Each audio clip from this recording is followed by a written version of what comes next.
ராமையா கவுண்டம்பட்டி தென் திருவேற்காடு தேவி கருமாரியம்மன் கோவில் பங்குனி பெருந்திருவிழாவை முன்னிட்டு கொடியேற்றம் 17ஆம் தேதி காலை 9 மணி அளவில் நடைபெற்றது.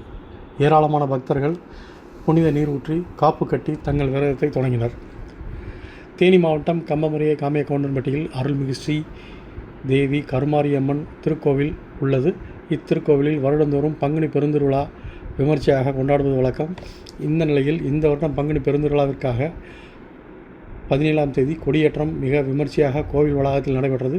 கொடியேற்றத்திற்கு முன்னதாக முல்லை பெரியாற்றில் ஏராளமான பக்தர்கள் புனித நீராடி கொடி கம்பத்துடன் புனித நீரை எடுத்து நகரின் முக்கிய வீதிகள் வழியாக ஊர்வலமாக கோவிலுக்கு வந்தனர். பின் அம்மனுக்கு சிறப்பு பூஜைகள் செய்து கோவில் வளாகத்தில் பங்குனி திருவிழாவின் கொடியேற்றம் நடைபெற்றது.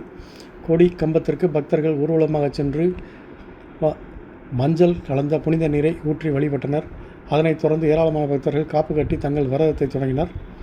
திருவிழாவின் முக்கிய நிகழ்வாக வருகின்ற 24ஆம் தேதி அன்று வேல் பூட்டுதல், பால்குடம் எடுத்தல், பூக்குழி இறங்குதல் உள்ளிட்ட நிகழ்ச்சிகளும் முளைப்பாரி எடுத்தல் போன்ற நிகழ்ச்சிகள் நடைபெற உள்ளது. இந்த கொடியேற்ற விழா நிகழ்ச்சியில் கோவில் அறங்காவலர்களும் காமையா கவுண்டம்பட்டி சமுதாய பெரியவர்கள் மற்றும் ஏராளமான பக்தர்கள் திரளாக கலந்து கொண்டு சுவாமி தரிசனம் செய்தனர்.